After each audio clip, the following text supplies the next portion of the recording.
Domingo de Páscoa, domingo da ressurreição, nós vamos meditar no texto de Mateus 28, do 1 ao 10, e se você encontrou aí, você pode dizer amém. Amém. Escutando algumas pessoas encontrando, amém, isso aí. Mateus 28, versículo 1, a palavra de Deus diz assim: Passado o sábado, no começo do primeiro dia da semana, Maria Madalena e a outra Maria foram ver o túmulo.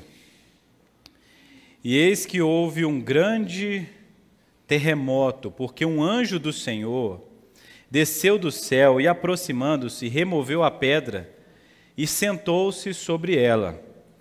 O aspecto dele era como um relâmpago, e a sua roupa era branca como a neve. E os guardas, com medo do anjo, tremeram e ficaram como se estivessem mortos. Mas o anjo, dirigindo-se às mulheres, disse: Não tenham medo. Sei que vocês procuram Jesus, que foi crucificado. Ele não está aqui, ressuscitou, como tinha dito. Venham ver onde ele jazia. Agora vão depressa e digam aos seus discípulos que ele ressuscitou dos mortos. E vai adiante de vocês para a Galiléia. Lá vocês o verão, é como acabei de dizer a vocês. E retirando-se elas apressadamente do sepulcro, tomadas de medo e grande alegria, correram para anunciar isso aos discípulos. E eis que Jesus veio ao encontro delas e disse: Salve! E elas, aproximando-se, abraçaram os pés dele e o adoraram. Então Jesus lhe disse: Não tenham medo. Vão dizer aos meus irmãos que se dirijam a Galiléia e lá me verão. Amém. Essa é a palavra de Deus, é a porção das Escrituras de hoje. Queria te convidar a fechar os seus olhos mais uma vez, para que nós possamos orar. E é isso que fazemos, ó Deus. Pedimos ao Senhor a graça, ó Pai, de olhar para esse texto, que parece tão simples aos nossos olhos, mas é tão extraordinário, ó Pai. E possamos compreender, ó Pai, aquilo que o Senhor deseja nos ensinar nessa manhã. Que o Espírito Santo possa, sim, iluminar o nosso entendimento, abrir o nosso coração, vencer as barreiras da incredulidade e nos fazer, com fé, como aqueles que têm um firme fundamento, observar as glórias de Deus reveladas na ressurreição de Jesus Cristo. É isso que te pedimos em nome de Jesus. Amém. Glória a Deus. Domingo da ressurreição. É o domingo de Páscoa. A Páscoa, quando ela foi estabelecida, lá em Êxodo capítulo 12, ela foi o momento em que Deus libertou o seu povo do Egito, das garras de Faraó, da escravidão do Egito. E Deus liberta esse povo com sinais, com maravilhas. São as 10 pragas que aparecem ali nos relatos de Êxodo. São sinais de Deus, de como Deus é poderoso e como Deus está favorecendo esse povo, libertando eles depois de 400 anos de escravidão. É verdade que Deus está conduzindo esse povo para uma nova terra, onde Ele será o Deus desse povo, e esse povo será então o seu povo de sacerdócios. Será um povo muitíssimo abençoado, e nos relatos do Pentateuco nós percebemos então a beleza de como Deus vai se revelando, a benevolência de Deus, a misericórdia, de como Deus vai tentando colocar esse povo de dura cerviz, esse povo de coração duro nos eixos, como Deus é paciente com o povo escolhido. Agora, essa festa, essa celebração perpétua para o judeu, ela vai ganhar um novo significado para nós cristãos. Ela vai tomar uma nova forma, porque para nós cristãos ela vai ganhar esse significado de que nós é que fomos libertos. Não do Egito ou das garras de Faraó, mas do pecado, do inferno e das garras de Satanás. Nós estamos libertos, nós estamos livres, nós agora podemos viver, nós agora podemos ser o povo de Deus, e Deus pode ser o nosso Deus. nós podemos agora estar nessa comunhão eterna, verdadeira e perfeita, onde, como nós cantamos aqui, onde Deus é o nosso pão, é a nossa água, é o nosso alimento, Ele é tudo o que nós precisamos, nós fomos libertos. É verdade, o sangue do Cordeiro nos livra, e não só os primogênitos, mas todos aqueles que verdadeiramente creem, que se entregam, que entram nessa aliança com o verdadeiro Messias, o verdadeiro Cristo. E esse sangue é o que nos livra dessa ira vindoura, como está escrito em Hebreus 9:12. Nós celebramos a verdade da ressurreição, mas nós lembramos também da morte, de que a morte entrou no mundo por causa do pecado, de que o salário do pecado é a morte, de que a morte era o ambiente onde a humanidade vivia, inclusive a morte era o ferimento, né? Era o golpe que nós levávamos por causa do pecado. Mas aquele que nos golpeava com a morte foi vencido na cruz. E agora, pela morte de Jesus, nós encontramos vitória. É verdade de que a cruz, símbolo de tortura e morte, se transformou para nós cristãos símbolos de vida e paz, como nós vamos ler aqui. No sermão passado, do domingo passado, eu indaguei várias vezes e fiz esse questionamento. De quem era a culpa? De quem foi a culpa de Jesus ir naquela cruz? Foi dos judeus, representado pelos líderes? Foi da multidão que gritava, crucifica, crucifica? Foi de Roma, representado por Pilatos? Foi de Roma que não foi justa no seu julgamento? De quem foi a culpa? O apóstolo Pedro vai dizer que a culpa é nossa, é deles, é de todos, mas também é culpa ou é resposta de Deus a essa situação. O próprio Deus planejou a cruz, a morte de Jesus, para que nós pudéssemos experimentar libertação. De quem é a culpa ou de quem é a responsabilidade? De fato, Deus tinha um plano na eternidade, mas nós somos sim culpados. É isso que a Bíblia vai dizer várias vezes. A resposta, a pergunta a essa pergunta é que a gente às vezes faz: se nós somos culpados, então quem pode nos salvar? Qual será o nosso fim? Como nós podemos nos livrar então do juízo? Porque é verdade que alguém disse, né? Aquele que julgou Jesus, Pilatos, um dia será julgado por Jesus. Os pecados precisam ser condenados, punidos. Deus não suportará nenhuma injustiça perpetuamente. Um dia Ele irá lidar com todo o mal. E o problema do nosso mal, nós que estamos sentados aqui hoje e nessa igreja, o problema do nosso mal já foi resolvido na cruz. Mas ainda há muita maldade que ainda será punida, tanto de Pilatos como a de muitos homens maus que não se voltam para Cristo. Então esse é o cenário que nós temos aqui. Por isso, eu queria te convidar mais uma vez, com um olhar atento, a olhar o texto de Mateus 28, a partir do versículo 1, versículo a versículo, nós vamos ler novamente aí.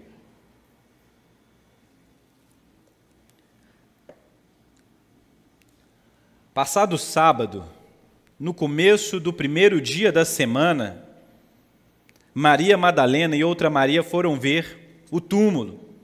Perceba bem, o sábado, ele era o dia do Senhor, o dia em que todo judeu deveria descansar das suas obras e um dia que ele devesse consagrar a Deus. No entanto, um dia mais solene é apresentado, o primeiro dia da semana. O primeiro dia da semana, que é o domingo, é o dia em que acontece esse milagre, acontece essa grande obra de Deus. É o domingo da ressurreição. É por isso que, normalmente, tradicionalmente, a igreja passou a adotar o domingo como um dia sagrado, um dia para o descanso, um dia para a contemplação a Deus, um dia para nós descansarmos das nossas obras e desfrutarmos, não só das nossas obras, que é uma coisa óbvia, mas desfrutarmos da graça de Deus ainda mais consciente. Todo dia para o cristão é um dia santo. No entanto, o domingo se tornou esse dia onde que nós nos reunimos aqui, um dia mais fácil. E toda vez que nós nos reunimos em um culto público, nós precisamos nos lembrar da ressurreição de Cristo. Por isso que todo domingo é um domingo festivo. Todo domingo é um culto de celebração. Algumas igrejas até colocavam lá, né? Culto de celebração, culto de libertação, todo culto é um culto de libertação, de edificação, principalmente um culto de celebração, de regozijo, porque nós nos lembramos de que Cristo ressuscitou. E se Cristo ressuscitou, a nossa fé faz sentido. Nós estamos então ancorados em um fato, porque como vai dizer o apóstolo Paulo, se essa história de Cristo ressurreto não é verdadeira, então é vã a nossa fé, vamos viver loucamente, porque não há outra coisa, morreu, acabou. Mas nós cremos que há sim eternidade e que há um firme fundamento na nossa fé, que é Cristo ressuscitado. Mas eu quero chamar a atenção de vocês para uma coisa muito importante, que é o fato de que as primeiras testemunhas da ressurreição de Cristo foram mulheres.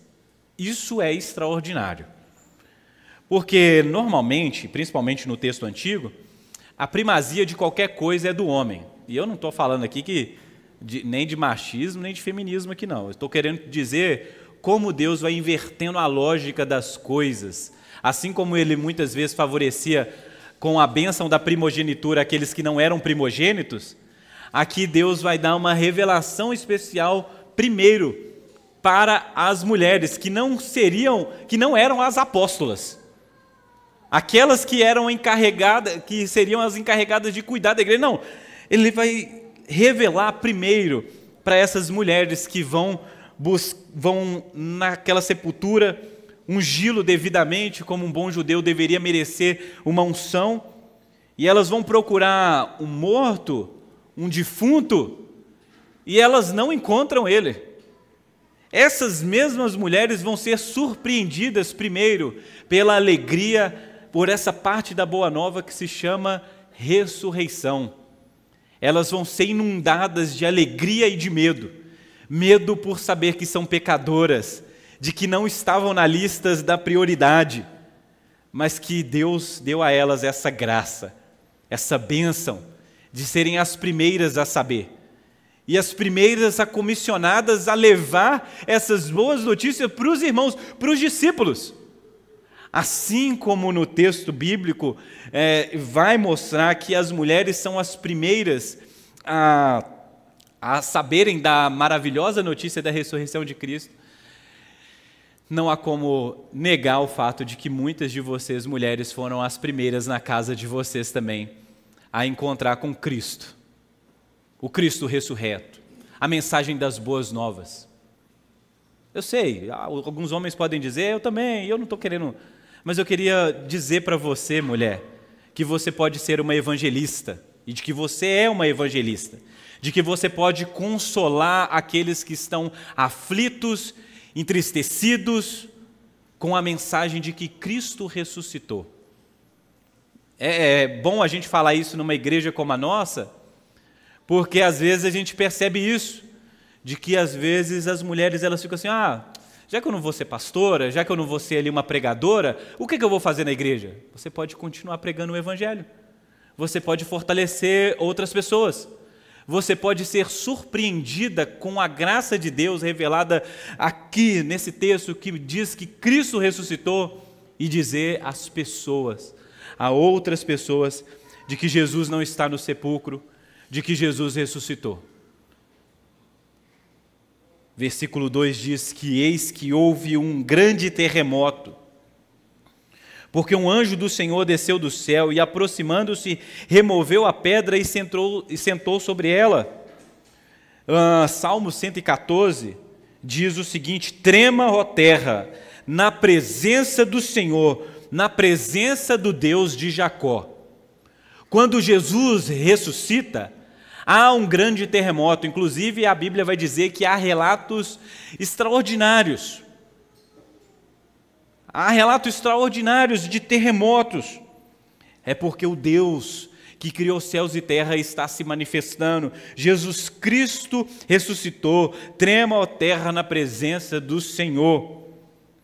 Um grande terremoto, e o anjo, aproximando-se da sepultura, removeu a pedra era uma grande pedra redonda, que era colocada para selar o túmulo, coisa que inclusive as mulheres, elas, em outro texto, vai dizer que elas perguntam uma para a outra, quem vai nos ajudar a remover a pedra, para você perceber o peso daquilo.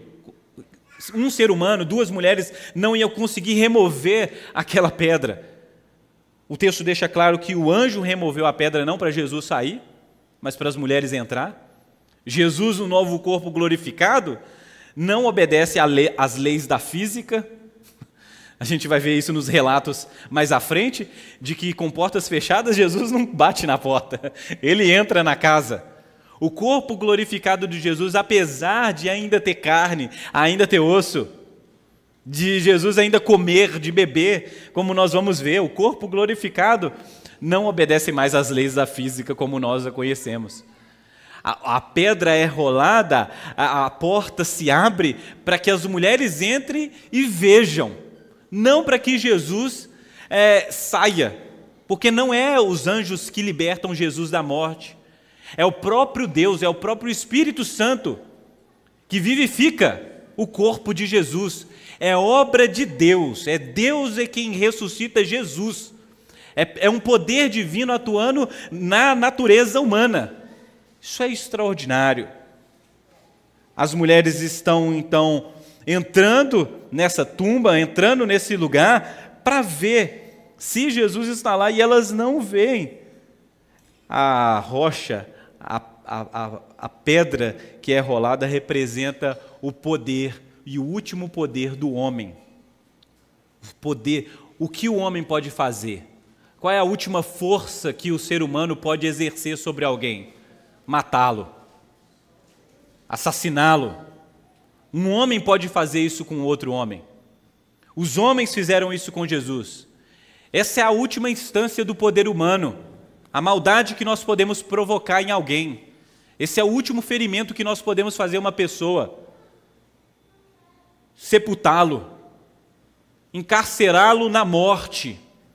Aquela pedra significa isso, uma prisão, onde os mortos estão.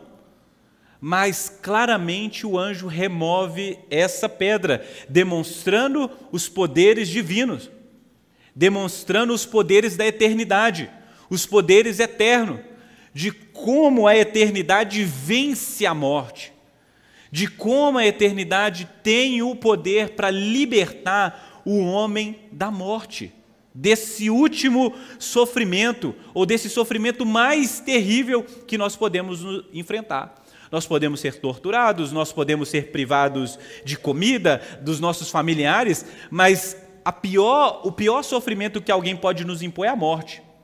No entanto, o texto deixa claro que os poderes divinos ou eternos venceram os poderes dos homens. E um sinal claro disso é que a pedra foi removida. Uma pedra que é colocada por homens é removida por anjos. O versículo 3 diz que o aspecto dele era como um relâmpago, a sua roupa era branca como a neve, muito semelhante ao que acontece com Jesus no Getsêmani. É o poder da glória de Deus, é a visão da glória de Deus que reluz como um relâmpago, que é um flash de luz constante e contínuo. E essas mulheres, elas vão experimentar isso. Os guardas, em certas medidas, no versículo 4, presta atenção lá, e os guardas, com medo do anjo, tremeram e ficaram como se estivessem mortos. A ideia é de que eles desmaiaram e ficaram desfalecidos diante de tal visão. Perceba bem que para aquele que não creu, aquele que não ainda experimentou as boas novas do Evangelho, ou não pegou a história por completo, essa pessoa ela entra em choque quando vê o Cristo ressurreto, quando vê os poderes celestiais, os anjos. Os guardas estão em choque, porque eles estão tendo uma visão que não cabe a pecadores ter. No entanto, o que é medo e tremor e desmaiar para esses homens vai se tornar alegria para aquelas mulheres.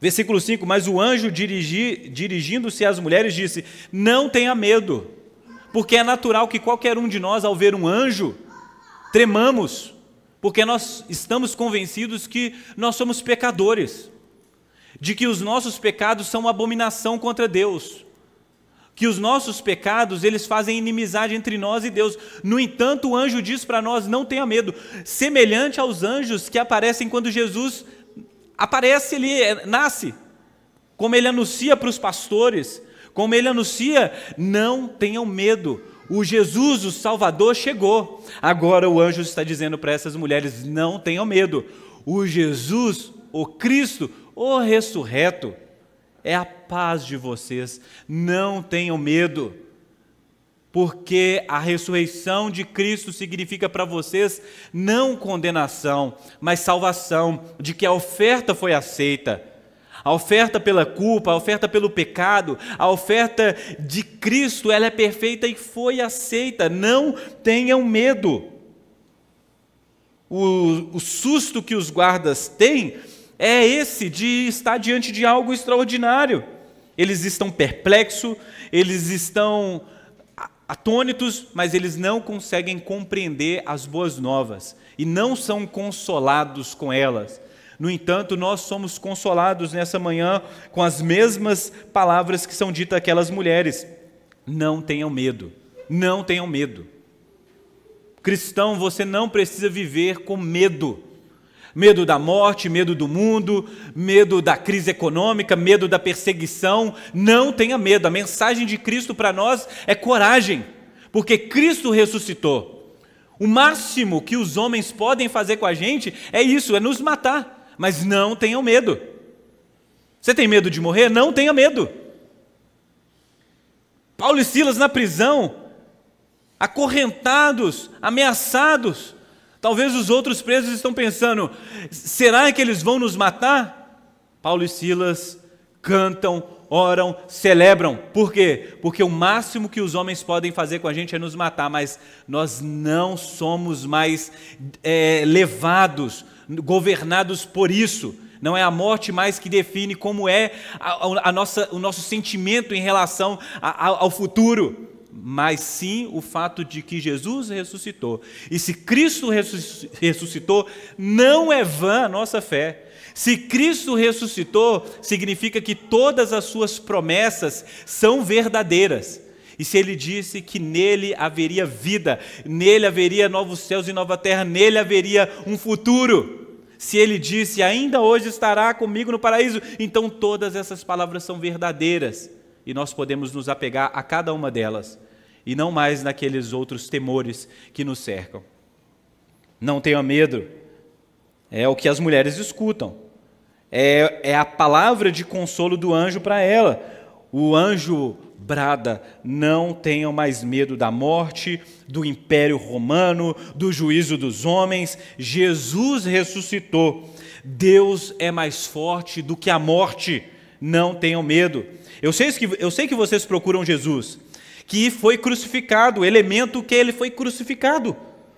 Ele não está aqui. Ressuscitou como tinha dito. Ele disse que ressuscitaria, ressuscitou. Não tenham medo. Venham ver onde ele jazia. Então o anjo conduz essas mulheres para o sepulcro e elas percebem, Jesus não está lá. Onde Jesus está? Onde Jesus está? Talvez ainda associando o que aconteceu.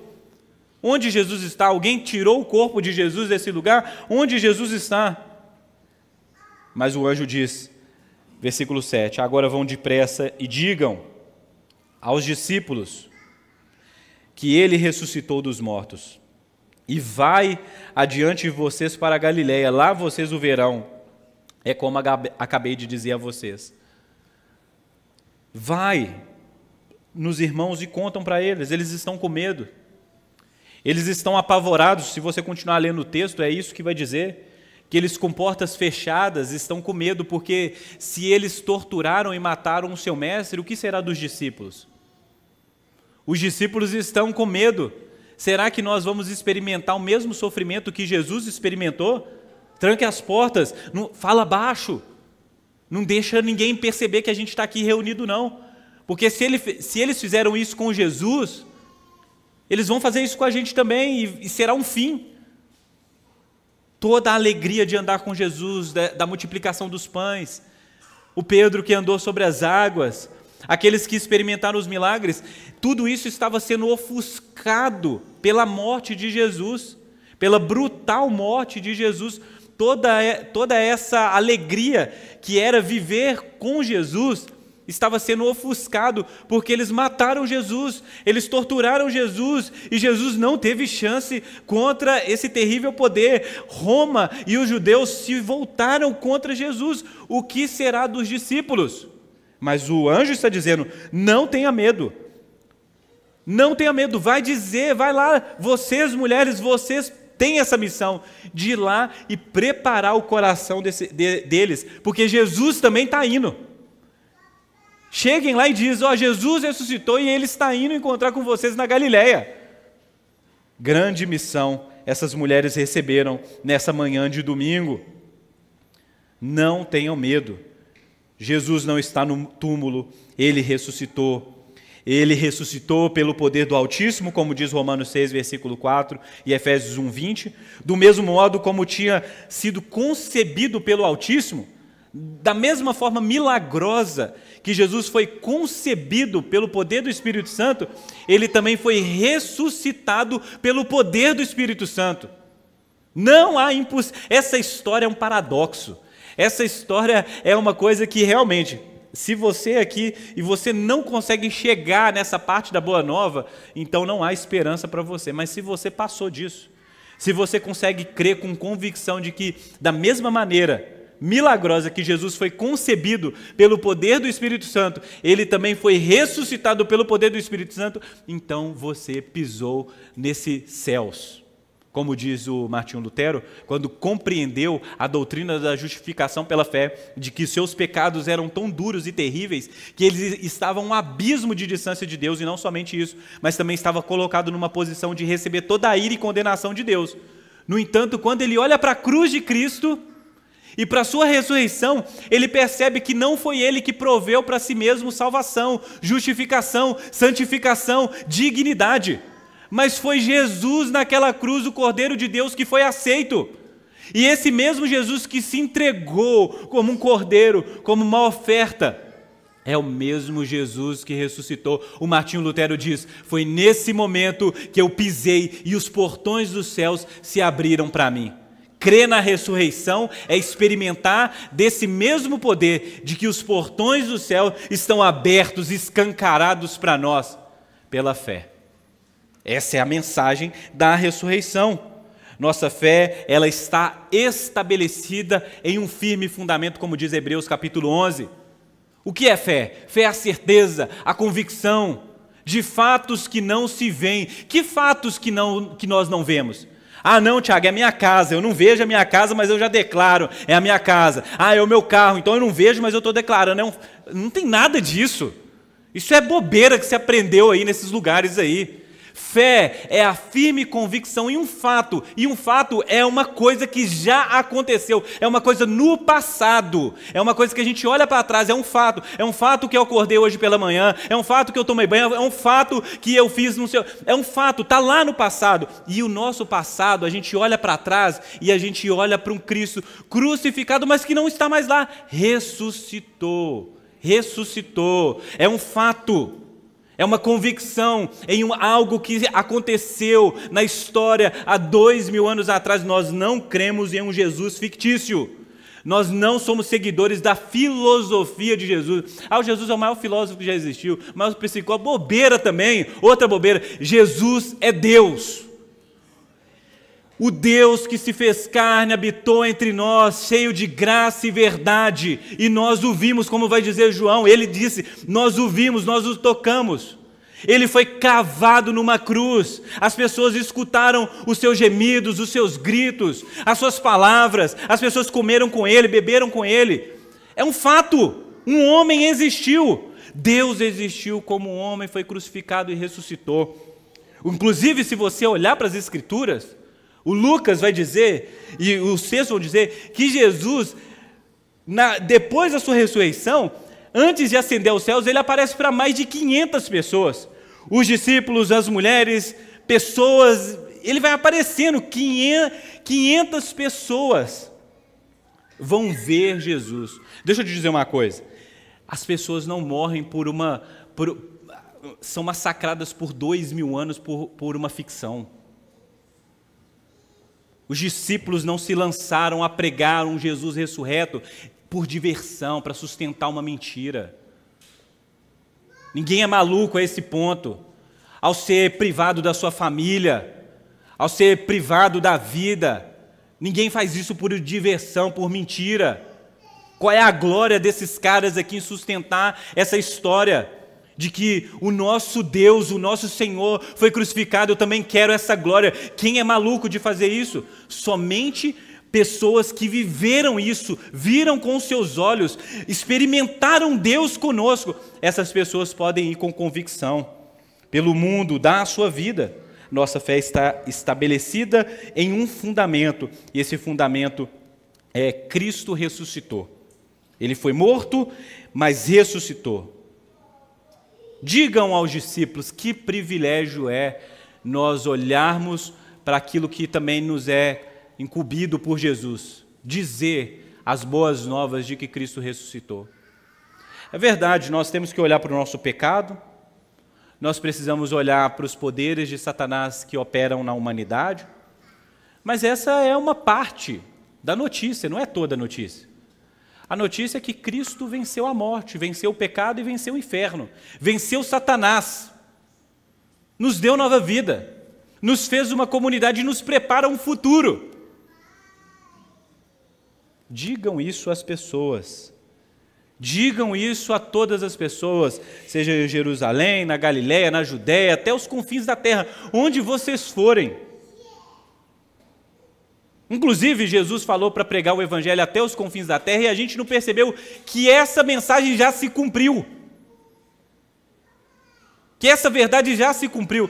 Olha só, Jerusalém é lá do outro lado do mundo.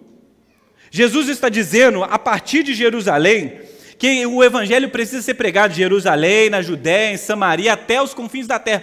O confins da terra é aqui, ó. É o outro lado desse mundo. É o outro lado da perspectiva deles aqui, ó. As Américas. Chegou o evangelho e já chegou há muito tempo. Nós não podemos duvidar das palavras de Jesus. Se ele prometeu, é fiel para cumprir, assim como ele disse que ressuscitaria, nós podemos crer em qualquer outra palavra, em todas as outras palavras que Jesus diz. Ele disse que perdoaria os seus pecados? Creia nisso tão firmemente como você crê que ele ressuscitou. Ele prometeu vida eterna? Creia nisso tão firmemente como você crê que Jesus ressuscitou. Você crê que Jesus foi concebido pelo poder do Espírito Santo? Você crê que ele foi ressurreto pelo poder do Espírito Santo? Creia que ele perdoou seus pecados, fez uma nova aliança com você.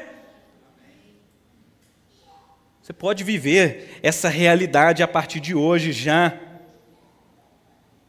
Versículo 8, e retirando-se elas apressadamente do sepulcro, tomadas de medo e grande alegria, porque o medo é esse temor, é isso mesmo que está acontecendo com a gente?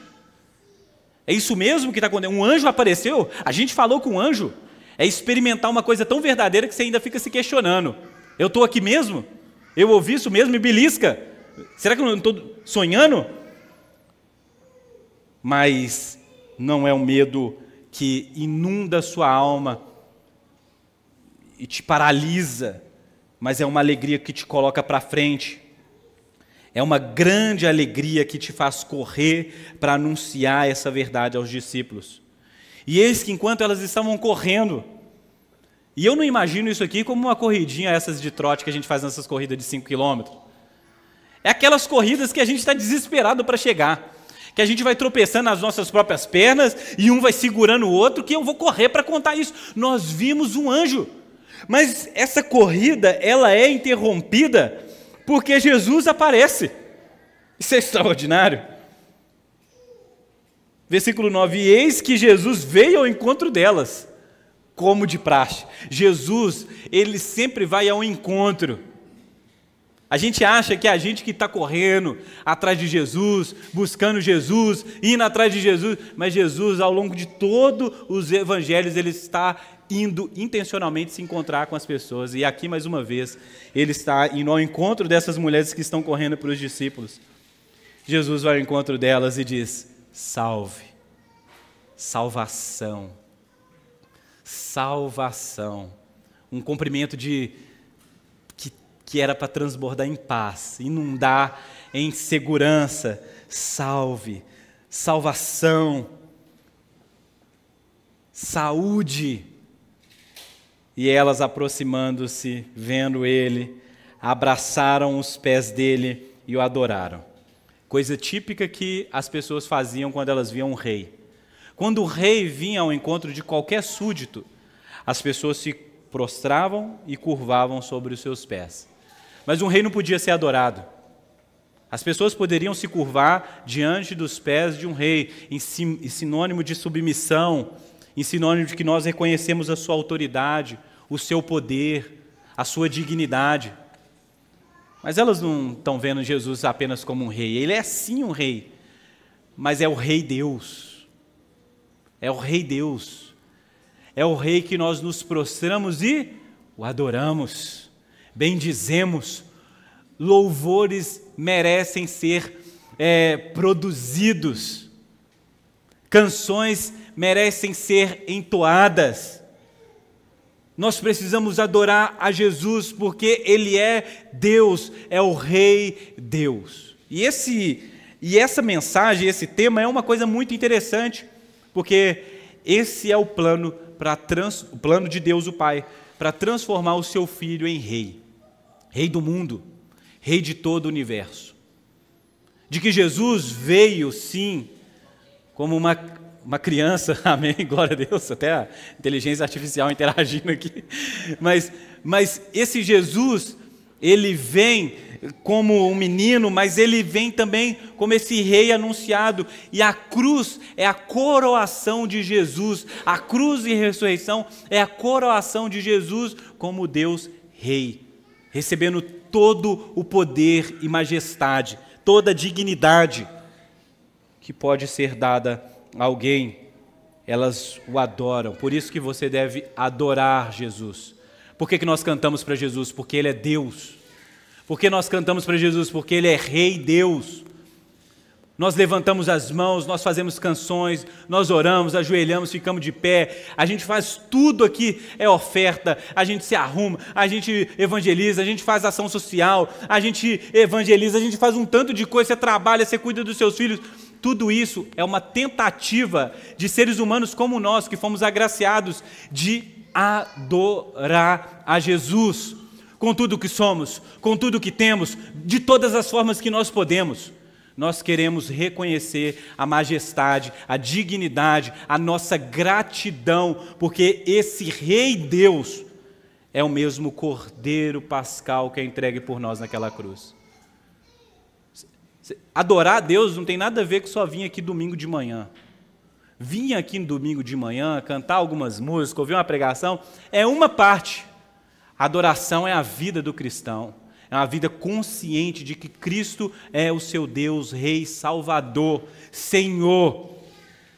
Aquele que foi àquela cruz por amor a você, para te resgatar, para te salvar. E isso precisa estar na sua mente 24 horas todos os dias, no lazer, você assistindo um jogo de futebol do seu time, você tem que lembrar, opa, eu não sou isso aqui, eu sou aqui um salvo. Eu estou comendo aqui, graças a Deus por Jesus Cristo naquela cruz. Porque o que seria das alegrias desse mundo se eu soubesse que elas são tudo que eu tenho? Seria desfrutar de algo que vai acabar, que acaba com alguns minutos, com algumas horas. Os prazeres desse mundo são prazeres temporários, as alegrias, as seguranças, as saúdes, o que for, as prosperidades, as riquezas desse mundo, elas acabam, elas são corroídas pela traça, pela ferrugem, mas salvação é o nosso tesouro eterno. E aí sim eu posso desfrutar dessas coisas, sabendo que elas são bênçãos temporárias, enquanto eu sei que está reservado para mim bênçãos eternas em Deus. Versículo 10, a gente poder finalizar. Então Jesus lhe disse, não tenham medo. Uma coisa é o anjo dizer para você, não tenha medo, outra coisa é o próprio Jesus dizer.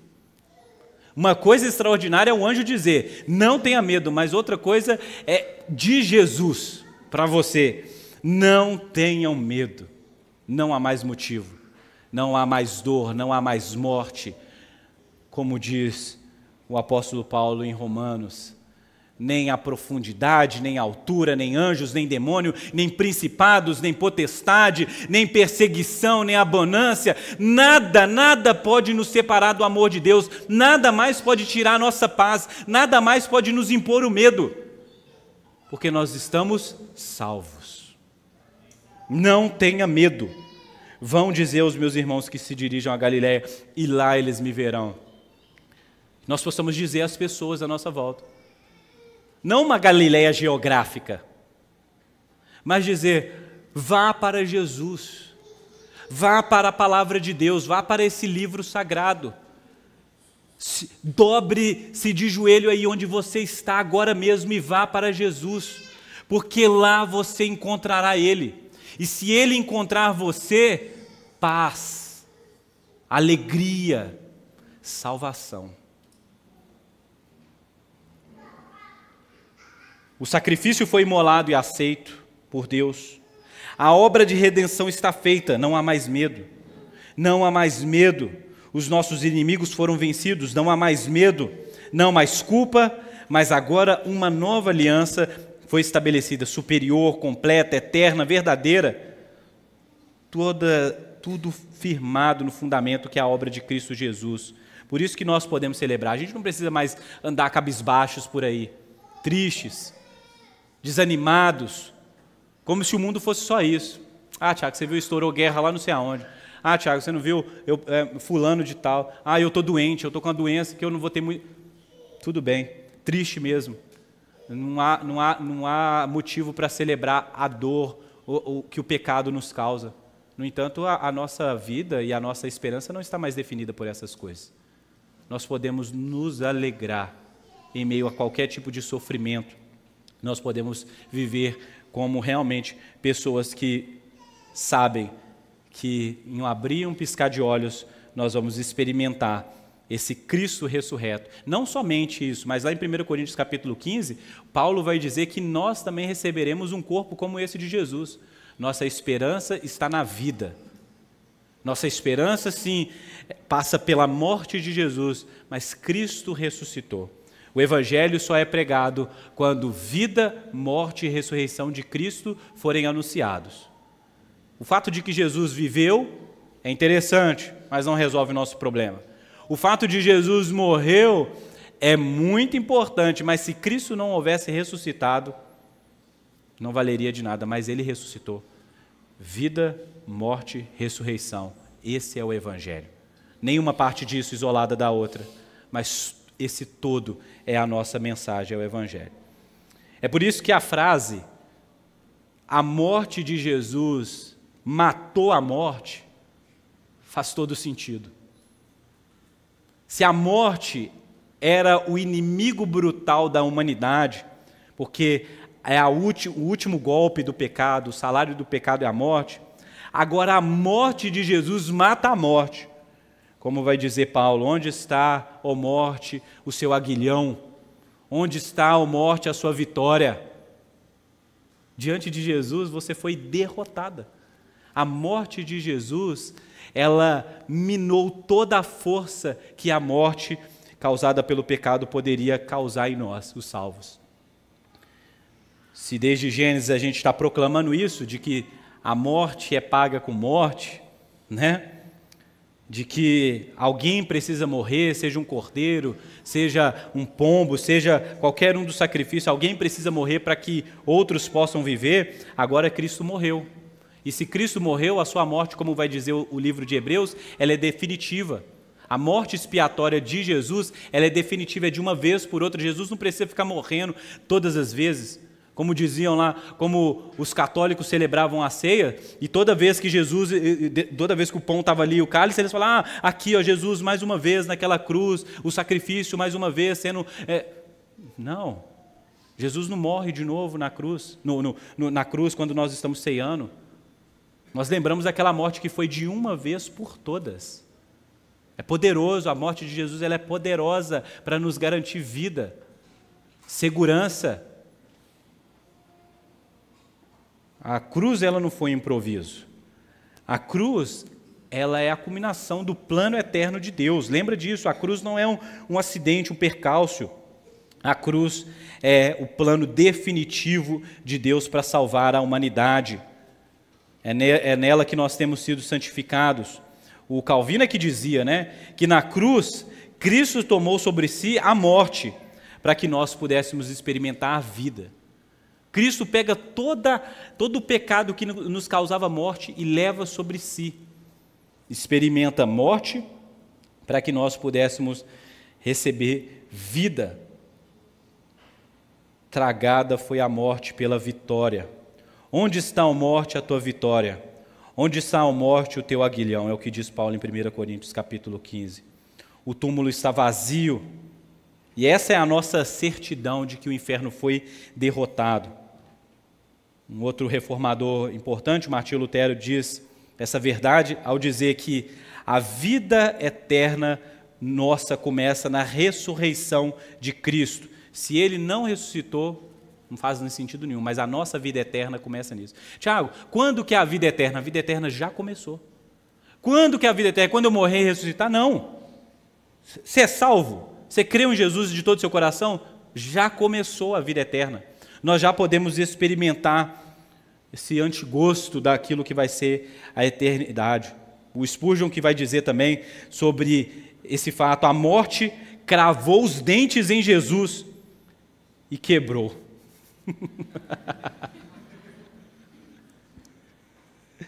A morte foi cravar o dente em Jesus e os dentes da morte foram quebradas pelo poder de Jesus quando ressuscitou.